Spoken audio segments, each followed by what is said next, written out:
is being recorded on Xiaomi 14, including the video and the sound from the Xiaomi 14 here. It is straight. I don't edit it or change the sound effect or something.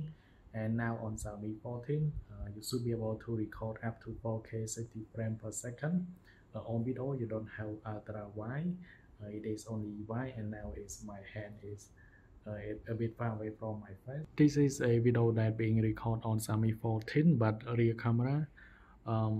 It has a triple camera, and now on Xiaomi 14 you have 50 megapixel on the triple camera, and I record in a video mode.